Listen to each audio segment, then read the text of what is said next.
everybody, welcome to Pick Dr. Osborne's Brain. Got a great show for you tonight. We're going to be diving in, doing a crash course on water, the stuff that we're all made of. And so we're going to be talking about a lot of different topics. We're going to be talking about water filtration. We're going to be talking about toxicity or toxins found in the water, the importance of water, the symptoms that are often present that you want to know to look for when you might not be getting adequate hydration, adequate water.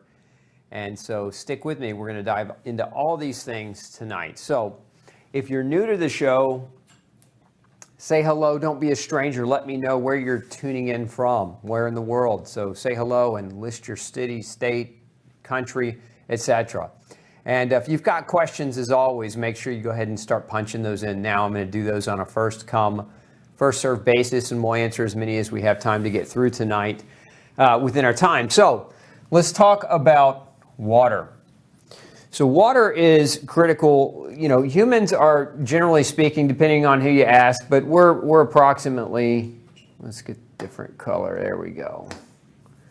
We are anywhere between 60 and 70% water, depending on who you ask. So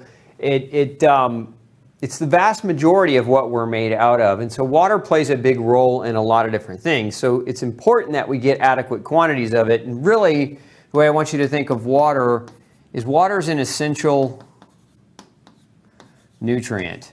Okay? We generally, when we talk about essential nutrients, we're talking about, you know, your vitamins, your minerals, you know, your carbs, fats, proteins, amino acids. But think of water much in the same way. If we don't have adequate water, you know, it can absolutely kill us.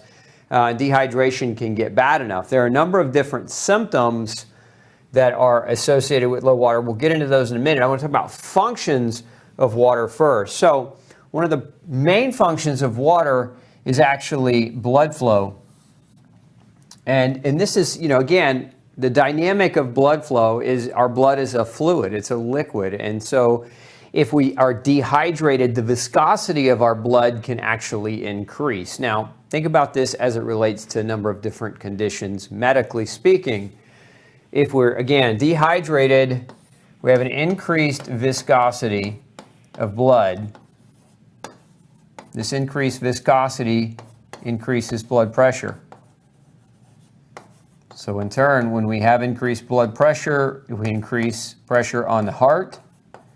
As a pump, we increase the force necessary for that heart to move. Increased blood pressure also starts to affect delivery of nutrients. So the thicker the blood, the less efficient your blood becomes to deliver nutrients, to deliver the vitamins and the minerals. So think of water in a very strong sense as a delivery system in your blood, right? Your blood flow of those very essential nutrients that we've spent so many hours and hours talking about. So the vitamins, the minerals, the amino acids, etc. So the water and the viscosity of the water are very important. So dehydration is going to increase the thickness, the density of your blood, and that can create a major problem. We also have water's function in digestion. So you've probably all heard, you know, if you're constipated, you know, drink more water, right, for constipation. And a lot of doctors give that advice, and it's pretty good advice. It's not bad advice for sure. I mean, water, why does it help with digestion? So water helps us break our food down, and we actually have a process, chemical process where we break bonds down. We use it's called hydrolysis or hydrolysis, and this is actually using water in a chemical fashion to help break down food.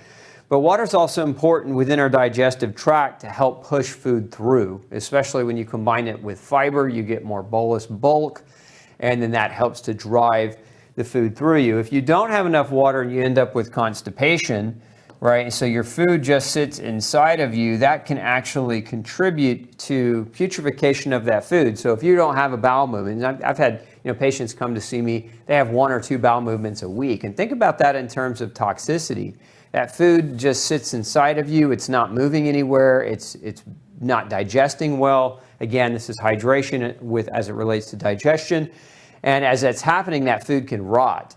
And so now if you throw in a scenario like leaky gut or intestinal permeability, now you have rotten food stagnant in your gut and it starts leaking across your gastrointestinal membrane or your gastrointestinal cells into your bloodstream directly, and that can incite your immune system and it can create a number of different inflammatory problems. So it's very, very important for digestion. Okay, and part of digestion is bowel movement, right? So hydrolysis for the digestion, but bowel movements, right? You want to have healthy bowel movements.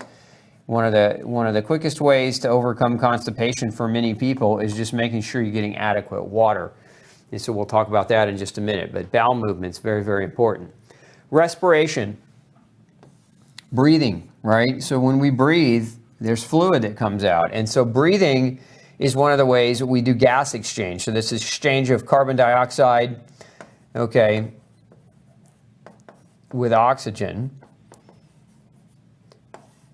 And we have this gas exchange in the lung, and this, we need water for that. For respiration, water is a lubricant, okay? So it's a lubricant within the lungs. It helps with gas exchange. And when you're dehydrated, this gas exchange is affected. As a matter of fact, a number of research studies show that dehydration will reduce your exercise capacity. So we don't want dehydration. Obviously, especially if you're trying to exercise on a regular basis, it'll reduce your body's ability to exercise effectively. It'll also reduce your exercise recovery. And a number of research studies that show this is absolutely true. And a big part of the reason why is that respiration is dependent upon the fluidic nature of water. We also know it's important for detoxification. Detoxification, a lot of those chemical reactions inside our body, inside your liver, inside of your bloodstream, again, water-based. So remember, water is it's how we move toxins through the body. And so we can move toxins through the binding of those toxins, but it's typically done in fluidic fashion. Let's make a little bit of room on the board here. And so what do I mean by that? So detoxification, generally what happens as you're exposed to toxins, okay, if we're talking about, especially internally in the bloodstream, part of what your liver does is it converts toxins from a fat to a water soluble element.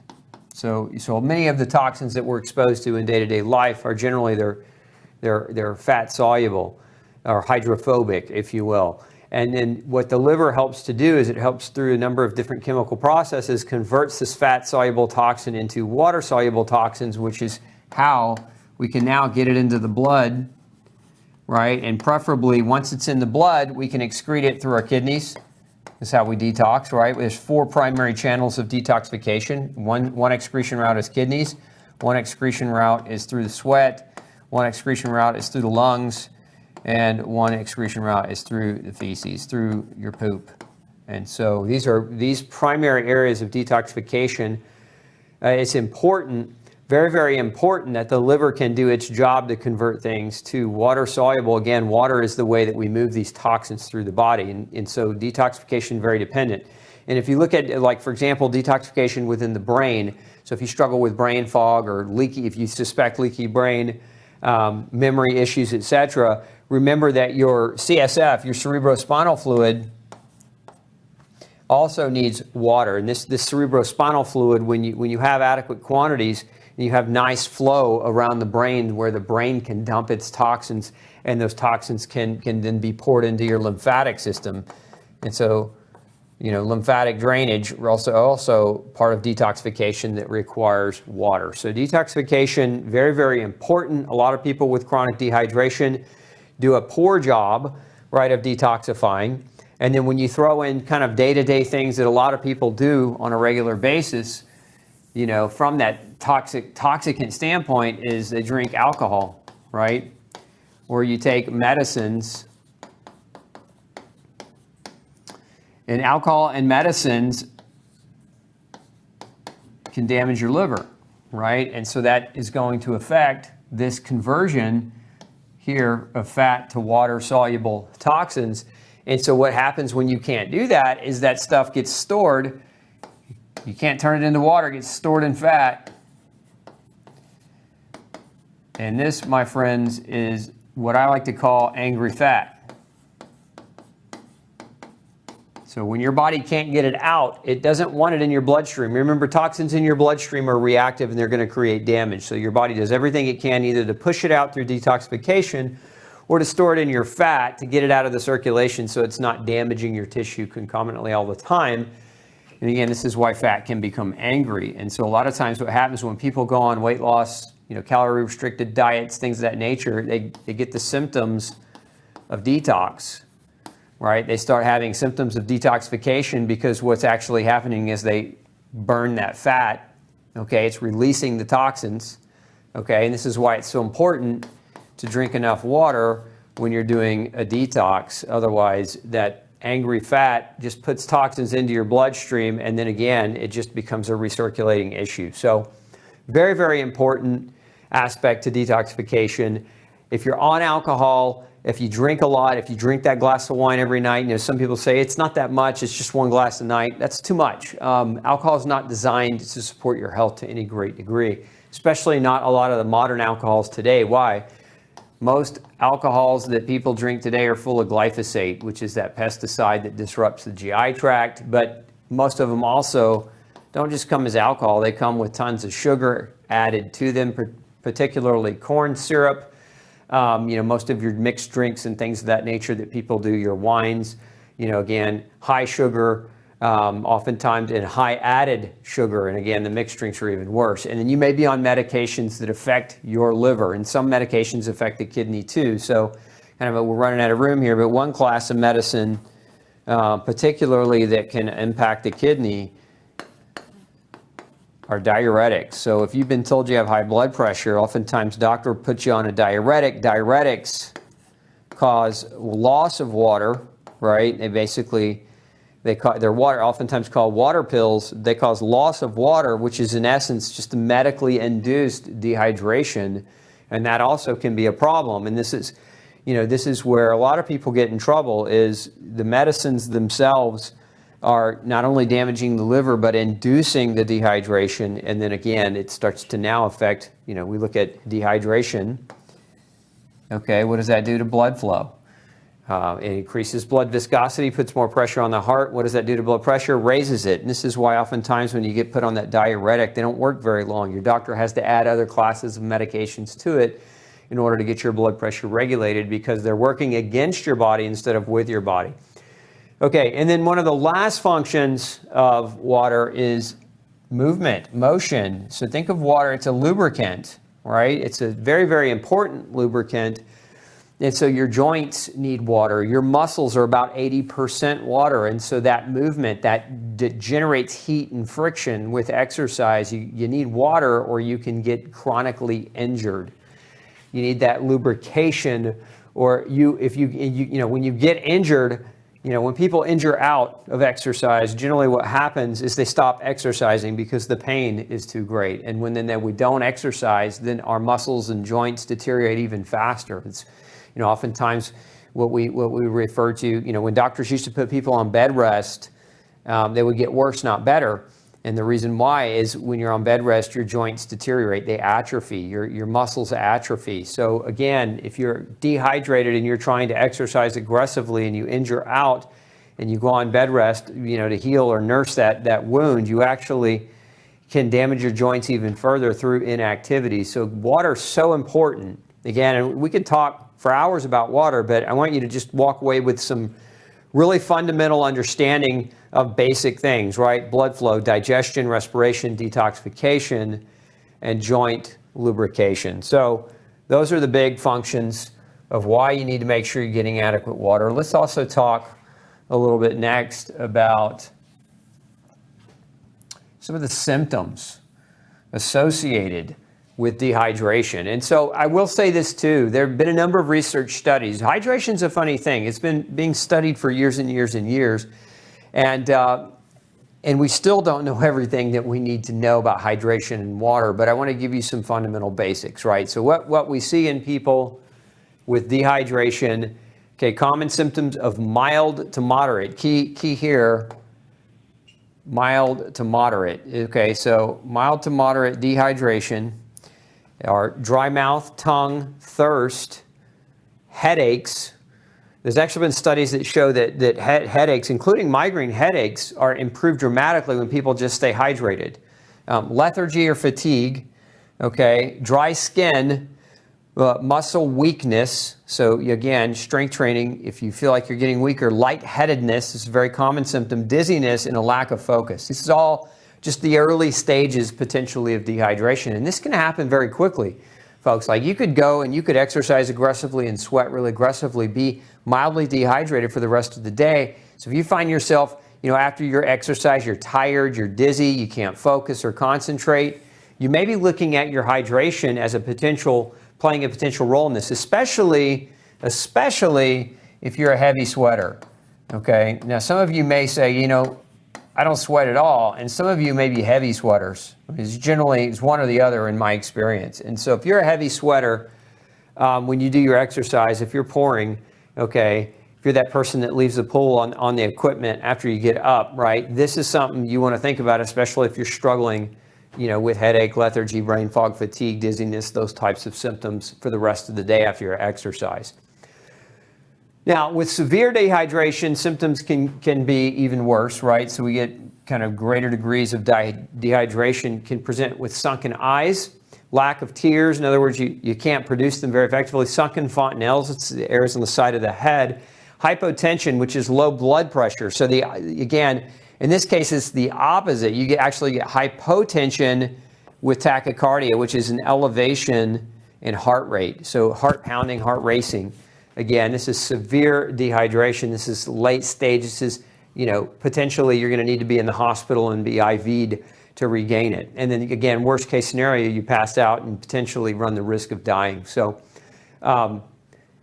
hopefully none of you are experiencing this, and if you are, you're in the right medical care, but it's these other ones that most of you might come across or might experience. And so these are very common symptoms: dry skin, muscle weakness, lightheadedness, dizziness, very, very common, brain fog, and lack of focus. So again, if you struggle in that regard and you're suspecting that you might not be getting enough water, then you really want to think about how better to hydrate yourself. So let's talk next. Actually, we'll give you kind of two elements here. So according to the Institute of Medicine, we're talking about how much water should a person drink. Okay, so if we're talking about the average person, the general recommendation is almost 4 liters a day, 3.7 liters per day, okay? And that's for men, generally speaking, and then we have 2.7 liters per day for women. Okay, so if this is for men, this is for women, and this is generally the 154 pounds, somewhere in that neighborhood, 70 kilograms. So do the math accordingly. So again, 3.7 liters. Which is, understand there's approximately 4 8-ounce cups in 1 liter. So if you're doing the math in that way, that basically equates to, men 15.5 cups is getting 8 ounces, and then women 11.5 cups. Those are 8-ounce glasses or 8-ounce cups. So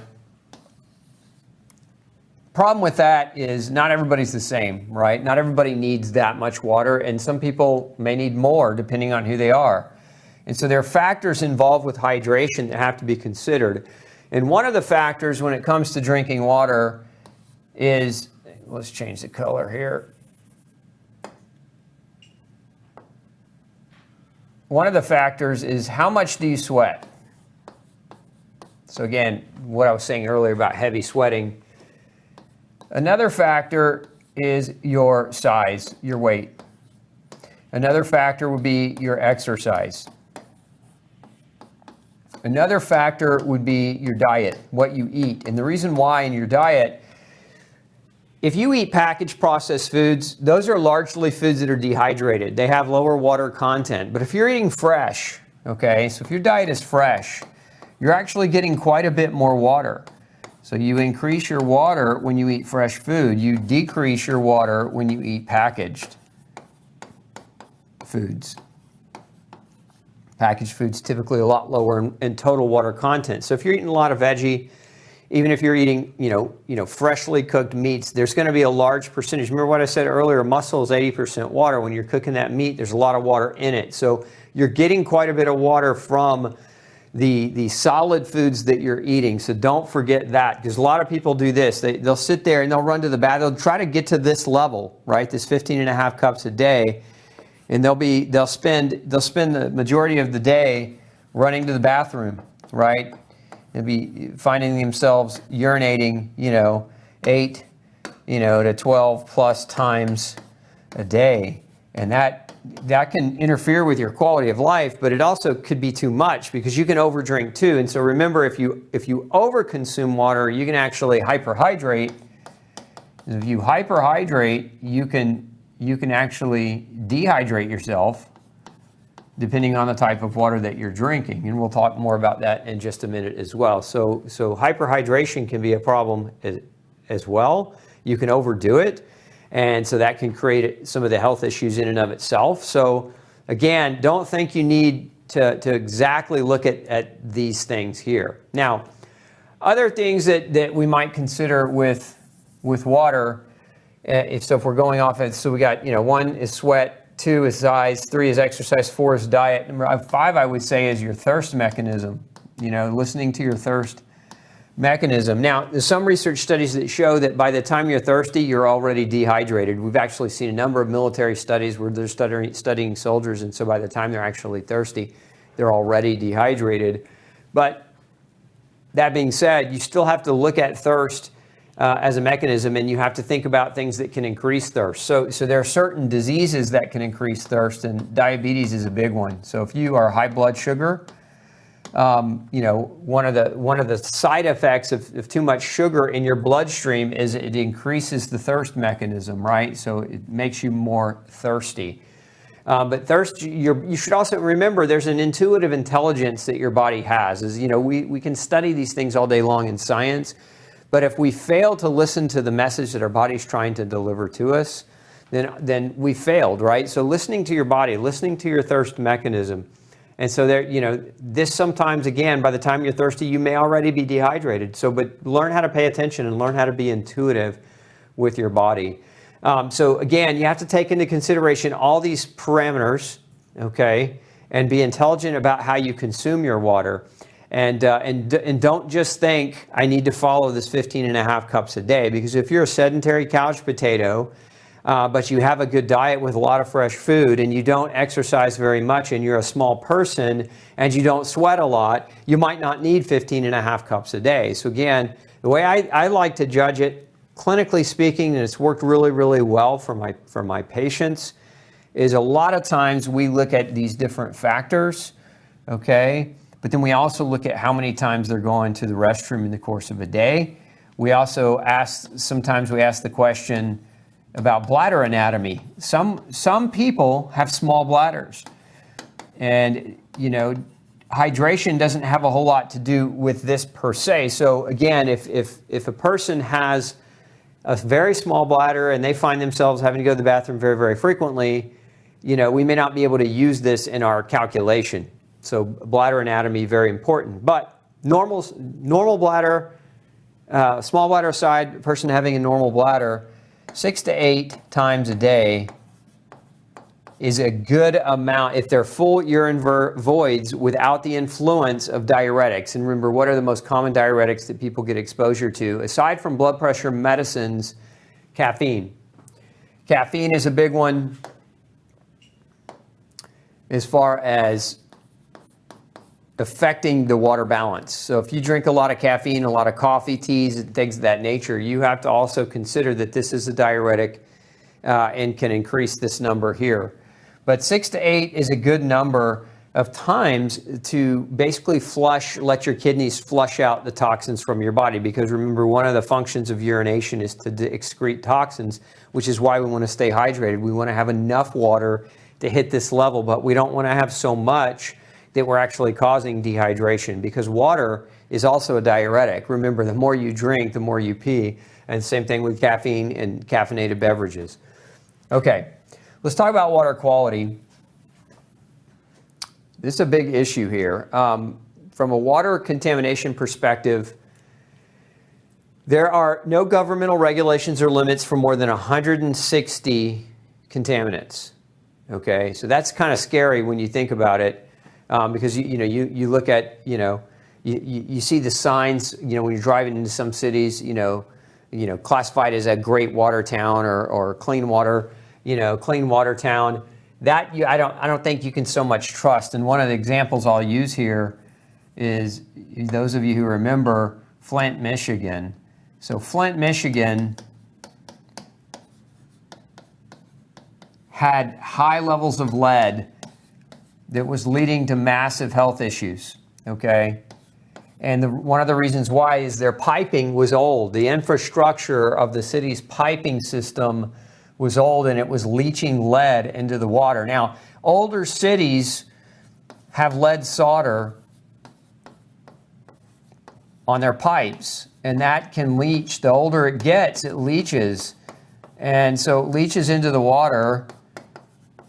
And, and if you're drinking it, what do we do with lead? Well, generally, when we get excessive lead, we shove it into our bones. Excuse my bone diagram, but that's my bone. So lead goes into the bone. Generally, it competes with calcium for uptake into the bone. So lead will displace calcium and make your bones more brittle, but also create a toxic bone. And ladies, and this is true of men, but it's really true of ladies, is that lead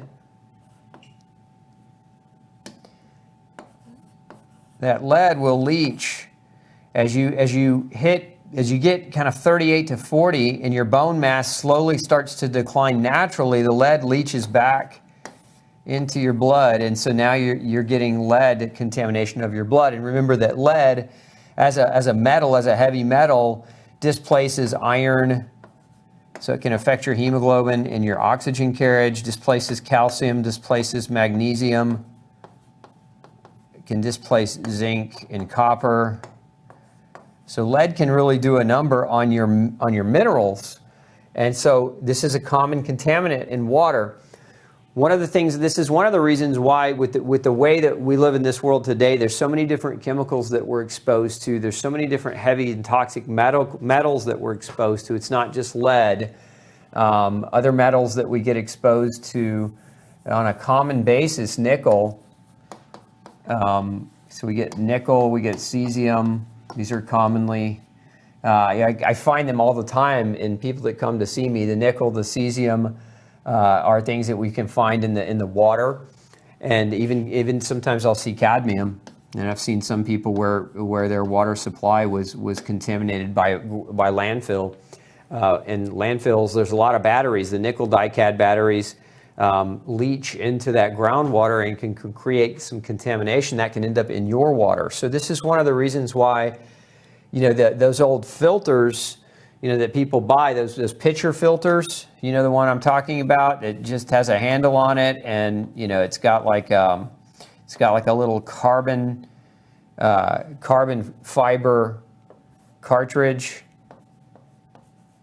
These filters are junk. They're not very effective at all at removing these heavy metals. And so if you're relying on one of these, common household brands of filters, or even the refrigerator filter that has that, generally those are also carbon, they're not going to pull heavy metal out of your water. And that's a problem, because maybe you're already filtering your water and you're using that carbon. What carbon pulls out predominantly is chlorine.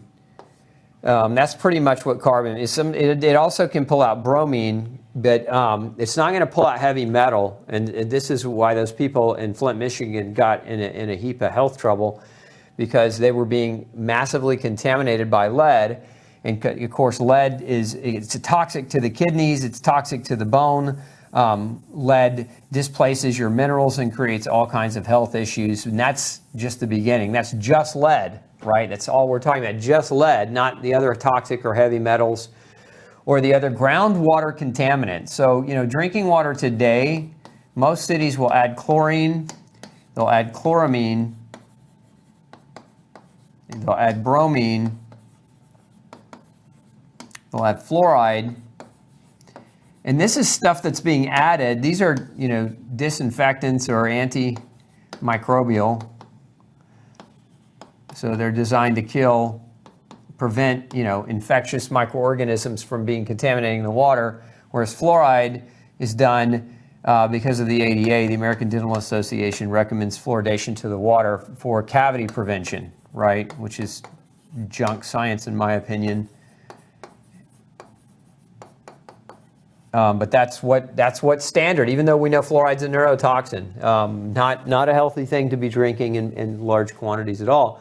These are things that the city will add to your water. Now, this doesn't include the petrochemicals, the pesticide runoff, the chemicals from the ambient atmosphere that settle into groundwater. And what most cities do today is they use groundwater instead of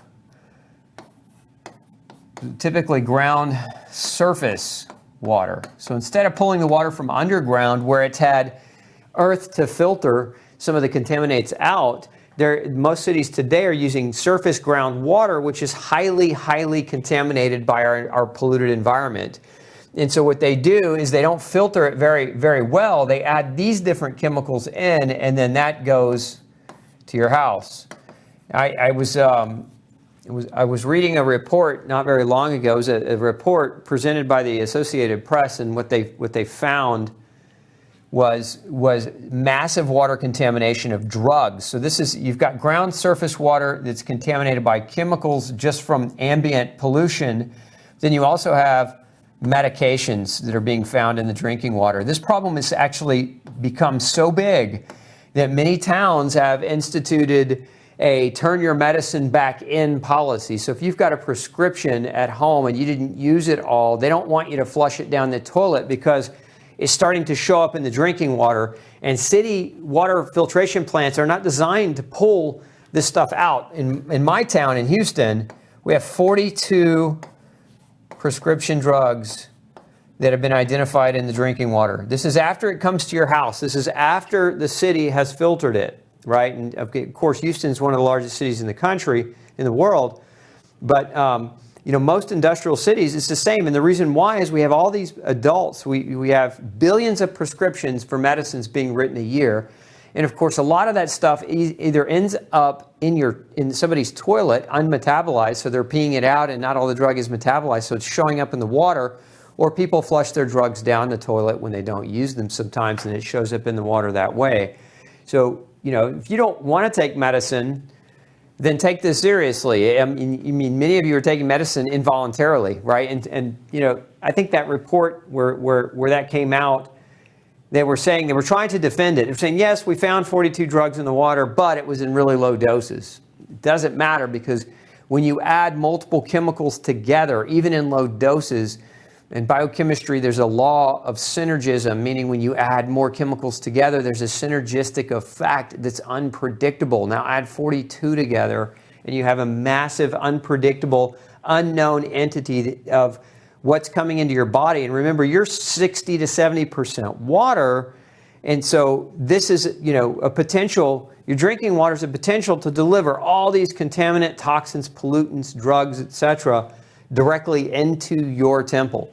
And so you want to filter it. It's very, very important that you filter your water, especially if you don't have a well, like an underground well. Now some wells are deep in the ground, and so again, the deeper they are, the more earth there is to filter that water as it seeps into that ground table. But even if you have a well, you should check your water. You should run a test on your own water for contamination you're probably not going to find these things, right? But you might find other contaminants in well water also. So just because you have a well doesn't necessarily mean that well water is always going to be safe. So you should check. My advice is if you have a well, check that water once a year. Make sure contaminants aren't showing up in it. And if you don't have a well and you live in the city, you definitely need to get filtration in place. So let's talk about water filtration. There are different kinds of filters. and I want to cover a little bit about what you want to look for, because there's pros and cons to these different filters. Probably one of the best filters is also referred to as GAC, granular activated carbon. And so what this is it's a solid medium of granular carbon that has a large surface area that can pull contaminants out of your water. It's really effective at getting the chlorine and some of the other contaminants out of the water. Now, what this kind of filter won't do very well is it won't pull metal. Okay, and it won't pull fluoride. So if, I had somebody, actually a couple people last week that were coming to see me, we routinely test fluoride in individuals to make sure they're not being overexposed to fluoride, who were actually fluoride toxic, and they were filtering their water with this, right? They were using GAC, and they again, it doesn't pull fluoride out. Really, not many filters pull fluoride very effectively. Now, there's a popular company that makes a fluoride adapter for their filter, and I have seen time and time again patients that come to see me even using that type of fluoride adapter piece, still coming back fluoride contaminated. The absolute best way to get fluoride out of the water is reverse osmosis. So if you want fluoride out, RO is the way to go. Now, KDF, kinetic degradation filters, or fluxion is what that stands for, kinetic degradation fluxion. It's a type of filter, oftentimes abbreviated as KDF. This is a zinc and copper granular filter, and it will pull some fluoride. It will pull some fluoride, but it's just not efficient or super effective. So you'll get some pull, but not great pull with that KDF style of filter. So, what a lot of people do is they call a water company to come out and install a whole house water filter. Whole house water filters are usually a combination of these two. You get some GAC, you get kinetic degradation on there, and that's a pretty good setup. If you have both of these in place, and one of the other things you can add is a carbon block, what's known as a 0.5 micron carbon block filter. These are good filters as well. When you combine this with these two on your whole house system, that's a really solid filter. But where you're going to be under or overexposed potentially is pulling metal, particularly pulling that fluoride out of the water. And this is where RO comes in. Now, generally speaking, RO filters are really expensive to do the whole house.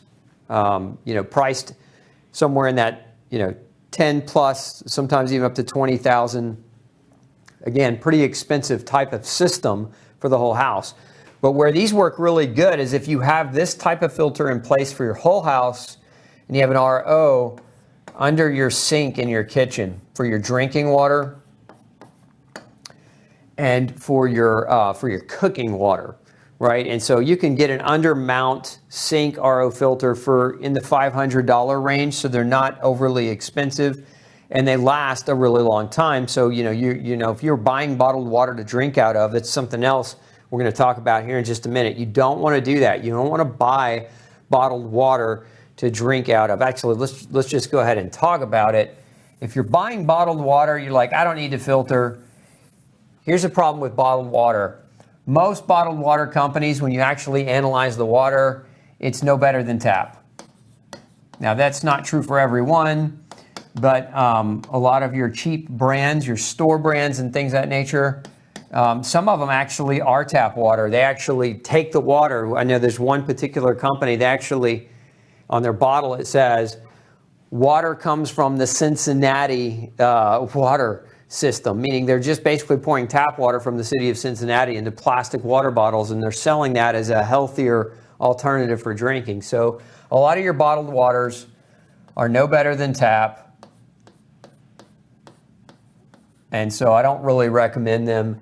But the other issue is if they come in plastic, I don't care if it's BPA free, even BPA free still contains phthalates. Remember, BPA is one kind of phthalate. There's a lot of different types of phthalates, and the problem with plastics is they leach. We get microplastics, and we can measure these things, and we're seeing a lot of this stuff showing up in people. We know that these Microplastics do a couple of different things. One, they suppress the immune system. So they reduce immune system function. They also act as estrogens. They're chemical estrogens. So guys, if you want gynecomastia, a great way to help develop that is drink out of a lot of plastic water bottles. Ladies, if you want estrogen dominance, increase your risk for estrogen-related conditions and diseases, drink out of plastic water bottles, even the ones that say BPA-free. You shouldn't be drinking out of plastic. You should be drinking out of glass or stainless steel, made not in China or not in India. You want to buy from, European or from US, because they don't, generally speaking, in those countries, they're not cutting corners for safety. You get a better quality. You don't get contaminants and leaching in those types of bottles. So again, I don't recommend drinking out of plastic. This is where you want these filters set up and you want them in place, because this is really truly the only way you can protect your body from the exposure. Again, now some people will buy bottled water, and there's some brands that come in glass.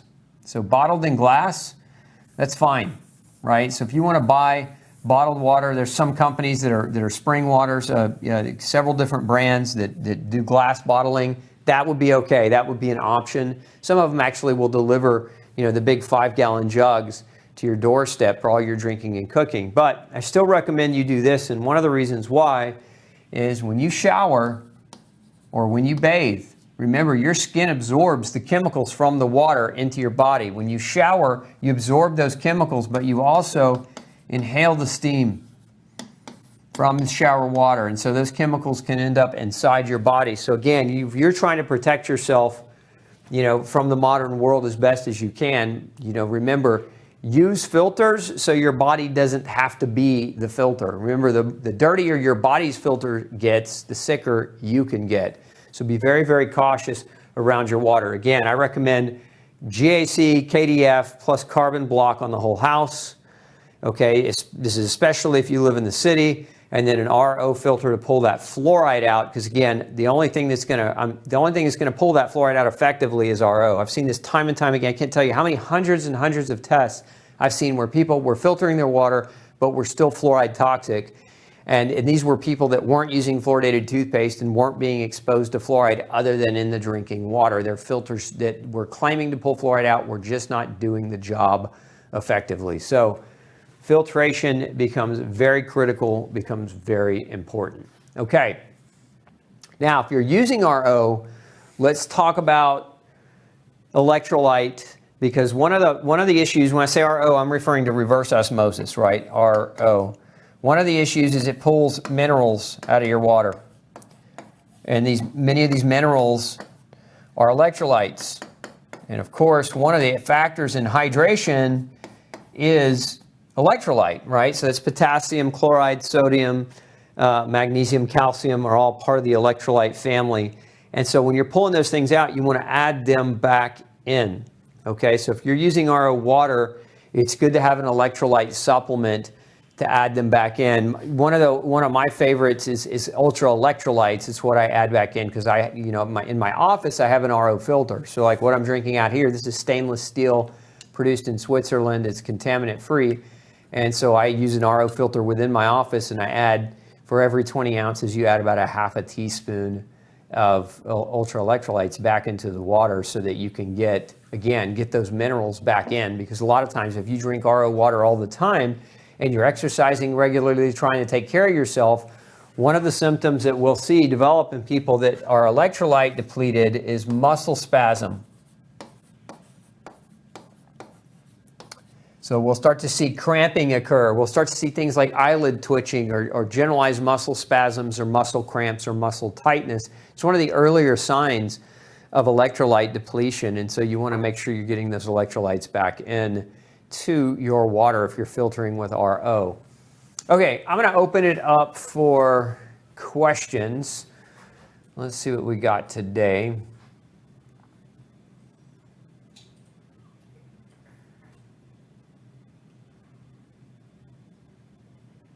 So Diana, I'm Brighton, Ontario. I have reverse osmosis water. What can I do to put some of the minerals back into the water? Yeah, so that's exactly what I was just talking about. The ultra electrolytes, for every 20 ounces of water, just add a half a teaspoon of ultra electrolyte to that.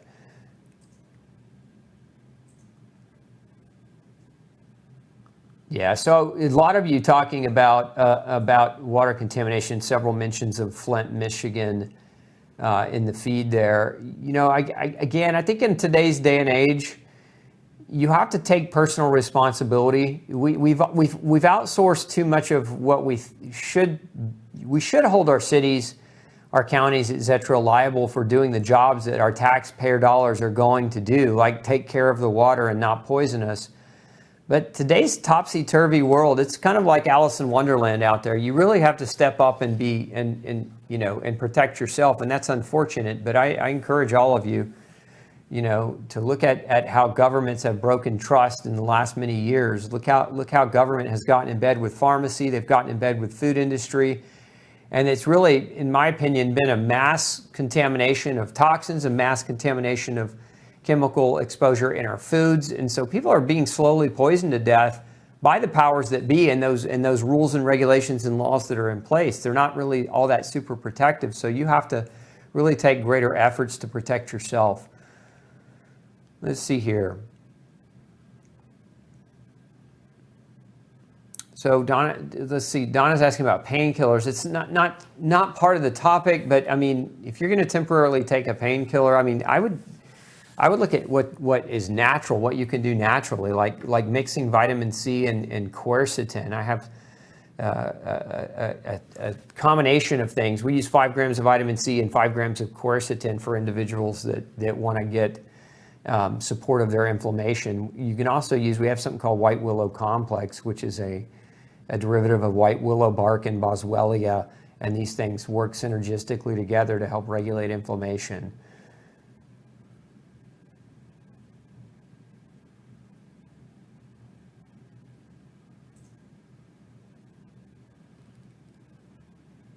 Okay. Yeah, so question, too much water can be deadly? Yeah, I mean, it can be. You can hyperhydrate yourself, and that can be problematic.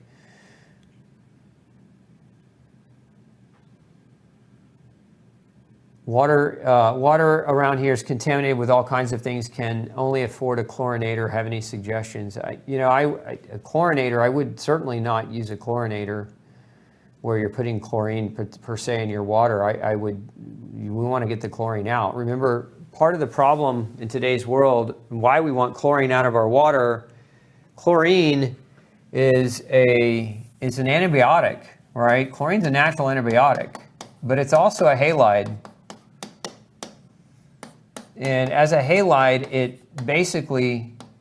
it blocks iodine uptake into your thyroid. So number one prescribed medicine in the United States today is thyroid medicine. And we look at the quantity of chlorine and bromine and fluoride. Those are all halides, right? They're all halides, and they're in our drinking water. And it's no wonder that women and men alike are suffering with hypothyroidism at record levels.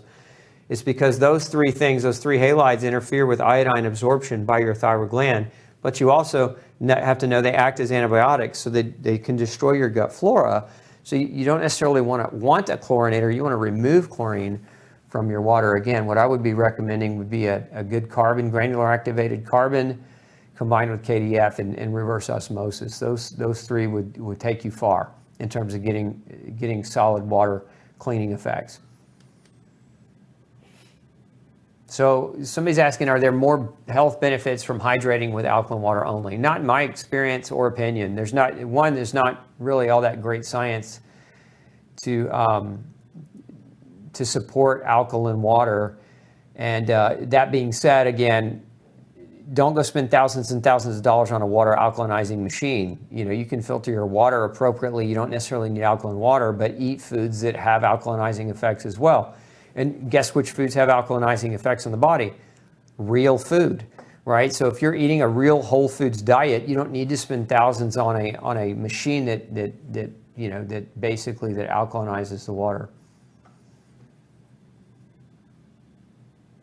Is it best to avoid drinking water with a meal? Does water interfere with digestion? No, it doesn't. That's a great question, Fred. It's really good to drink water with the meal, but if you're going to drink water with a meal, it needs to be room temperature. A lot of people drink ice cold beverages at dinner time, and remember, the colder the beverage, just like if you put ice on an area of your body, what does that ice do? It vasoconstricts. It constricts the blood vessels and it constricts the blood flow to that area. Well, that's what, if you're putting ice water or ice beverage with your meal, you're constricting the blood flow to your gut, so you're hindering your digestion. So if you're going to drink water at dinner time, which is perfectly fine and acceptable, it does not water down your digestive enzymes or stomach acid. It doesn't reduce that capacity to digest. Remember, part of your digestion, you need water for it. So hydrolysis, that process, that biochemical process to help you break your food down.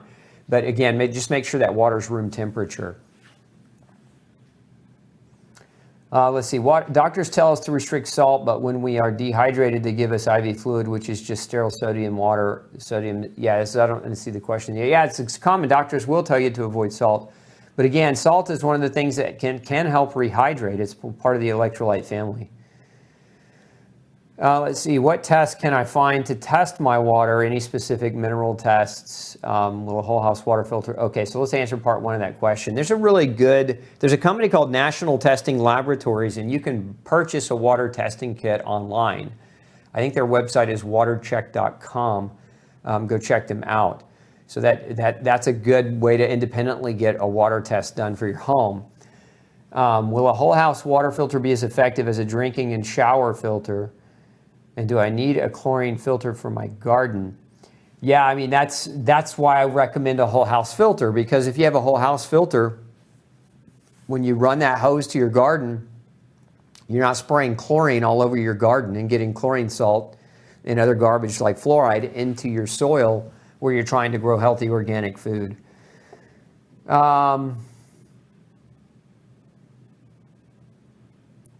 I don't recommend handheld water pitchers. Somebody's asking about Fred's asking about the best kind of handheld water filter pitcher. Don't recommend water filter pitchers. I recommend whole house filters that are sturdy, strong, and effective. And you just have your own glass pitcher that you carry your water around in, that you fill it up from your filtered water.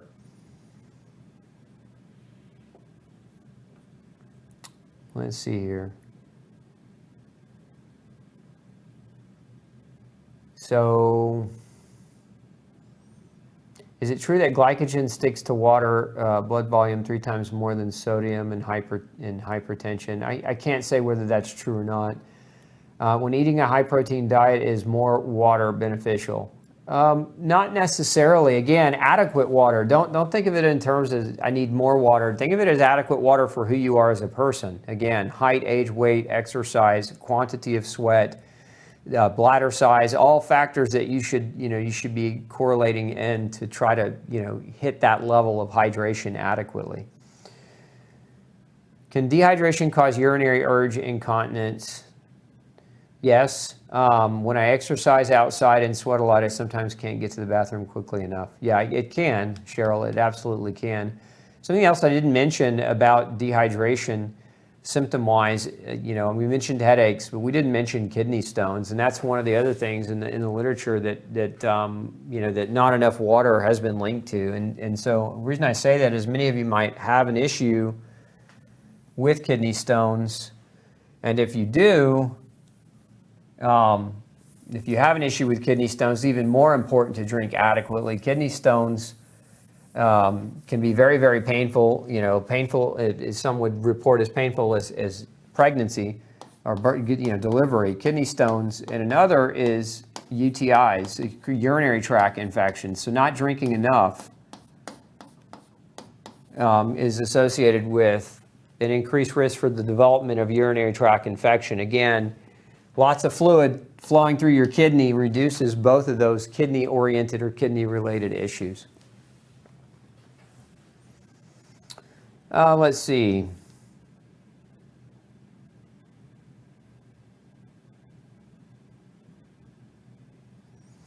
Lynn's asking, I have IBS for 20 years, was taking 1,200 milligrams of magnesium citrate daily to have bowel movements. I drink plenty of water, grain-free a month ago. Now 800 milligrams daily of magnesium.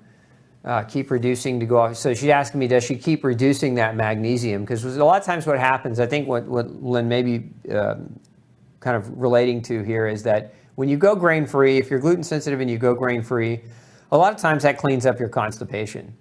Remember, one of the side effects of gluten is it locks up the gut for many people. It can create an IBS constipatory effect. And so going gluten-free for many causes a return of bowel movement. So if you were one of those people that's dependent on magnesium to have a regular bowel movement and you're not yet gluten-free, you definitely might consider gluten-free. But to answer your question, Lynn, yeah, you want to keep trying to titrate off of that magnesium. You may not need that much. And if you can have regular bowel movements without it, you may not need to supplement with it at all. Does overhydration overwork the kidneys? Yeah, it can. Too much, again, too much can create a problem. What about distilled water? Do I like distilled water? Well, a lot of people use distilled water. I don't prefer distilled water more than RO water as a filter mechanism. But that's just my personal preference. It's not to say you can't filter well with distillation. Distillation is an acceptable filter process. It's just it's more time consuming and tedious. And if you're buying distilled water from the store, it usually comes in plastic.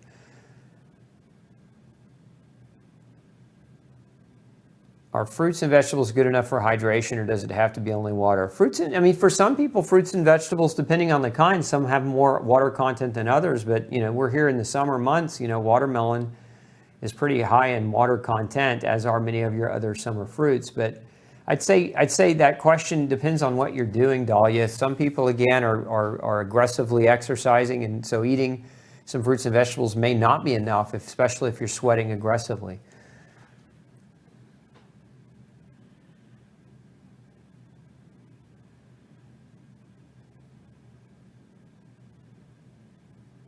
Let's see, keep going down on the right. Let's go to the left. What's the best water temperature to consume? Just room temperature, Elizabeth, would be perfectly adequate, just not cold water. Again, where people get in trouble pulling it out of the refrigerator, and drinking that big cold glass, with your meal. Again, that's gonna sequester blood flow away from your gut. It's gonna suppress digestion in that way.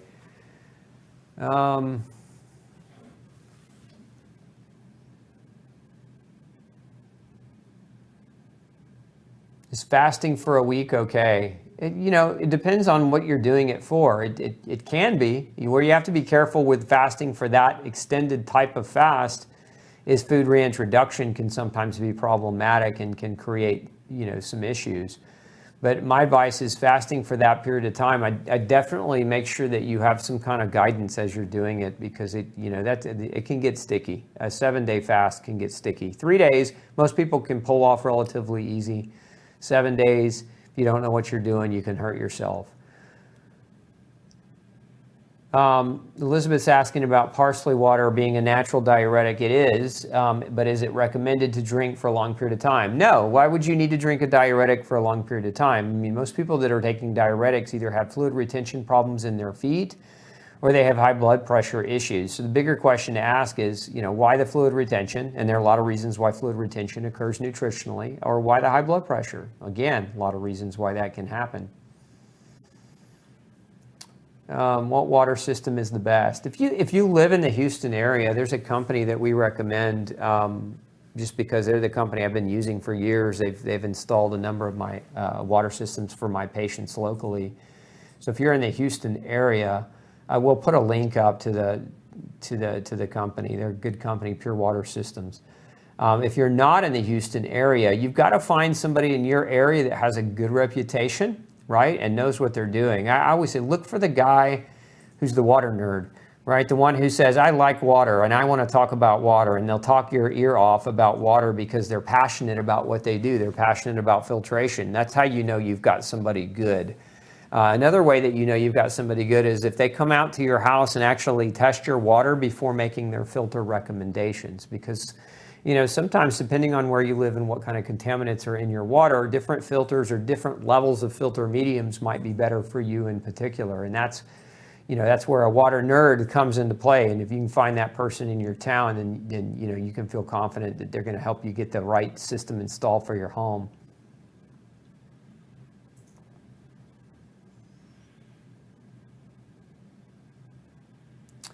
Yeah, so somebody's asking about overhydration causing depleting water-soluble vitamins and minerals, and yes, it can. Remember, too much hydration can definitely cause loss of water-soluble vitamins, including the Bs and vitamin C and the minerals.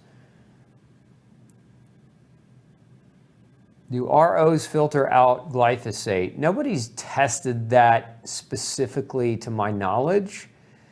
And yes, you can test your water for glyphosate, and I would definitely recommend that you do, especially if you live in the city, because so many people in your neighborhood are probably spraying that junk on their sidewalks, and it ends up in the groundwater table. Yes, there are that same company I mentioned earlier. Actually, they can test your water for glyphosate contamination, so highly would recommend that you do that.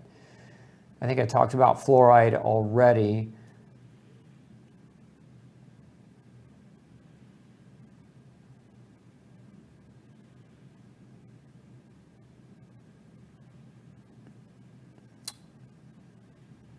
Atrazine in the water, yeah. So that's another type of chemical. Somebody was just mentioning, Zora was just mentioning atrazine, which is a type of weed killer, and it's commonly used in farming. It acts like an estrogen, and we actually see it, and when it runs into the riverbeds, it actually castrates the male frogs and fish. It turns them into females, which is kind of scary when you think about it. Getting exposure to that, when you combine that with the estrogens from the plastics, you know, the assault on manhood in this country. Men are becoming less manly as a result of the hyper-estrogen-based chemicals that they're being exposed to. And women are suffering record rates of estrogen-related diseases like cancer and stroke and heart disease, because for females, those are risks for excessive hyperestrogenism. Let's see here.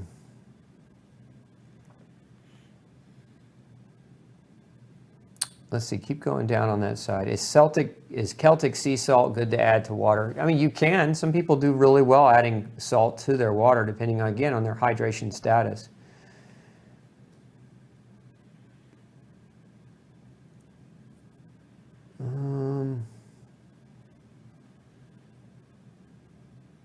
A lot of you are asking me about particular brands that start with a B. I would just say that water filter brands that start with a B, that are common household water filters, are just not very good in my experience. They don't do a great job, so not something I generally would recommend. Let's keep going down on the left.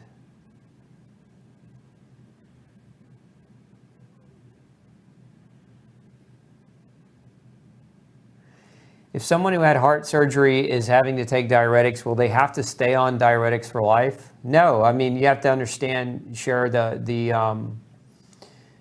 reason the diuretics are there is probably just to make sure that post-surgically that person is not going to get in a problem. But also, you know, it's possible that person was having heart surgery because they have high blood pressure. So that whoever that individual is really needs to talk with that cardiologist and have a deeper dive and a deeper conversation on that. But my experience, no. I've had plenty of people post-heart surgery that were on diuretics and other forms of cardiovascular medicines that didn't necessarily need to be their entire life. They just needed to change their diet, their lifestyle, their exercise, etc.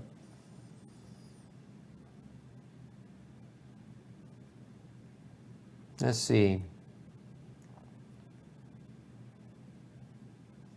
So Linda says, my doctor thinks I drink too much water, tea, and coffee, and that could be causing headaches and sinus issues in the morning. Is that true? Probably not.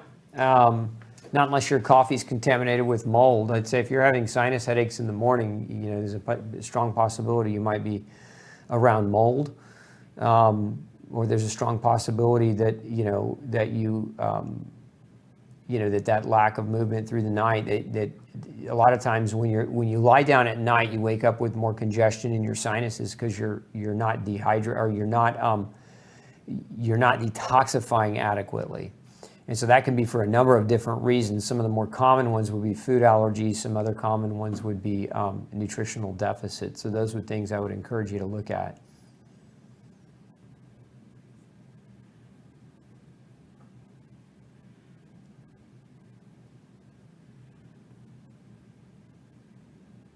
Let's see, keep going down on the left. And on the right. So where does a water softener fit? We have extreme hard water. That's a great question. Water softeners are a good idea, especially if you have hard water, because hard water, well, one, if you have like a pre-existing skin condition like psoriasis or eczema, hard water can be more detrimental to your inflamed skin. So softening it can sometimes be very helpful. But beyond that, softening the water when you have a very hard water scale where you live, usually that's a lot of lime deposit in the water, it destroys your appliances. It can destroy, your water heater. It can destroy your other appliances that have water run through them, your dishwasher, your washing machine, etc. And so it actually extends the life of those other appliances. So water softener can be a good thing in that regard as well. And if you have like a glass door in your shower and you're trying to preserve the value of your home, those water spots can get on that door and ruin it. And so again, that's where a water softener plays a role. Now, it's not a mandatory type of thing, but it can be beneficial for the life of your other appliances. Let's go. We're supposed to drink a gallon, right? I heard also half your weight, which is right. Again, don't focus so much on how much the textbooks tell you absolutely need to drink. If you do that, you could overhydrate. But again, most textbooks are, in my opinion, are overestimating water requirements. At least that's my experience, working with people clinically. My advice is if you're looking at water intake, you've got to take all those factors: the exercise, the sweat, the size of your bladder, the recovery periods, the symptoms that you're experiencing or having, and base your water on those things. And as well, also remember the food that you're eating oftentimes is very rich in water, so you don't necessarily have to go by the measurement on that.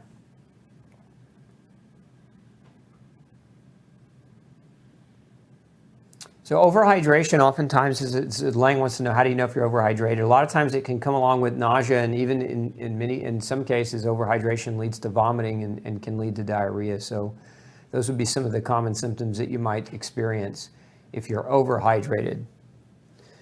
I have an overactive bladder. How can I drink 2.7 liters of water? If you have an overactive bladder, again, it's something else you have to take into consideration, but I'd also ask, why is your bladder overactive, and what can be done to reduce that potential? So some people talking about structured water, or another name for it would be exclusion zone water. And I'm glad that came up, because I really didn't talk about it tonight. It's a kind of a complex topic, and I think a lot of people that are talking and really promoting structured water in a big way. And if you haven't heard about it before, we don't have time to get into the depths of it. But I will just simply say this: one of the fundamental things that you can do. Let's make some room here. If you're trying to improve the way that your body detoxifies with water, instead of spending a bunch of money on fancy equipment that makes water better, your hydrogen waters, your structured waters, those kinds of things. If you want to improve your structured water internally, also known as, sometimes referred to as exclusion zone water or easy water, we make easy water. Easy water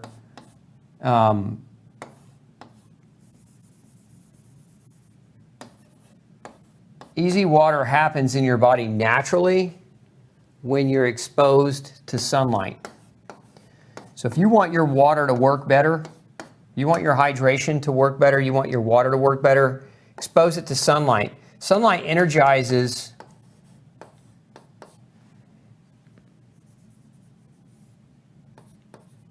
the water in your body. It actually kind of helps turn and convert that water into like a battery system that helps generate energy. And it also has been shown in some research to improve the antioxidant capacity, the oxidation reduction capacity of your body, which helps improve detoxification.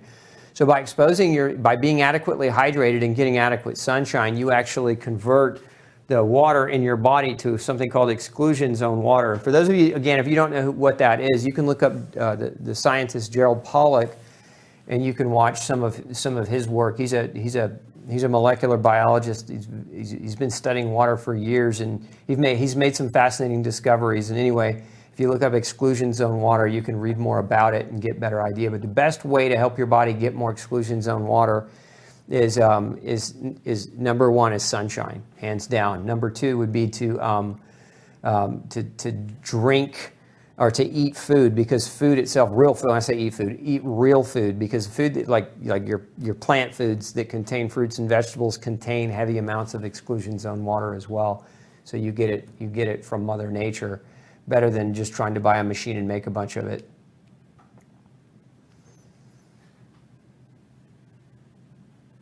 And same thing, some of you are asking now about hydrogen waters, and so there's some good studies on hydrogen water showing that hydrogen water improves athletic recovery and enhances antioxidant capacity. And so again, it's something you can do. It's a very, very expensive endeavor to buy hydrogen water, but is it worth the benefit? I don't think we really know yet. I don't think we have enough science to say that the benefit that greatly outweighs the cost. So it's a cost-benefit analysis. And so if you've got money to burn and you want to just use hydrogen water in an attempt to try to improve your health overall, I don't see where there's a problem with that. I certainly don't think it's dangerous, and there's some research that says it does help. But I don't know if you're struggling with chronic illness that it's going to be the solution to your chronic illness. And some people are selling it as such, or they're marketing it as such. Okay.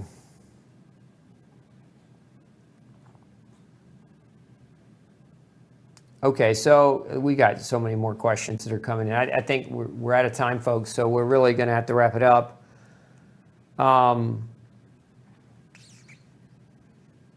Answered that one.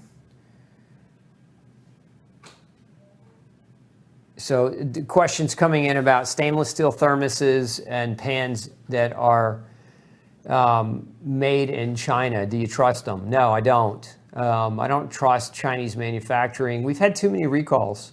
We've had pet recalls, cosmetic recalls. We found lead in ceramic plates coming out of China. I just don't trust them as a manufacturer of goods to buy things and use those things to eat or drink off of them particularly, or to apply them to your body. Okay, well, that's a wrap for tonight. So again, those of you that are new to the show, hey, if you want to get reminders for next week and the weeks beyond that, go over to Gluten Free Society and make sure you sign up for our free newsletter. We'll send you tons of great information, but also send you reminders right before we go live so that you can show up and get your questions answered. Beyond that, I hope you have a fantastic week. We'll see you back here next Monday for another episode of Pick Dr. Osborne's Brain. Do me a favor if you haven't already, give me a thumbs up, shoot me a heart, and share this video with somebody who needs health information badly, who could benefit. Remember, we're here to help you, and by helping you, we want you to help others. So hashtag save 100 million lives. That's our goal here. We'll see you next Monday. Take care.